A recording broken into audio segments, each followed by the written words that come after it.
সোৱাদেৰে ভৰা শিঙি মাছৰ ৰেচিপি এটা লৈ আহিছোঁ।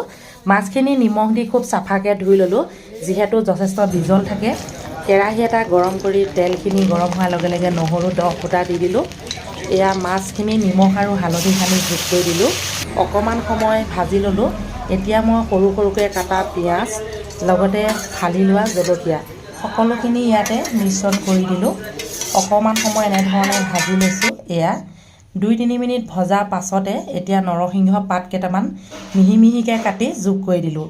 নৰসিংহৰ লগত মাগুৰ মাছেই হওক বা শিঙি মাছেই হওক খুব ভাল লাগে। অকণমান পানী যোগ কৰি দিলোঁ, মানে আধা কাপ। অকণমান হেতাখনে ইলুটি শিলুটি কৰি দিছোঁ। লাহে লাহে কৰিব লাগিব, যিহেতু মাছখিনি ভাগি যাব। নিমখ অলপ কমা যেন লাগিলে আকৌ অকণমান যোগ কৰি দিছোঁ।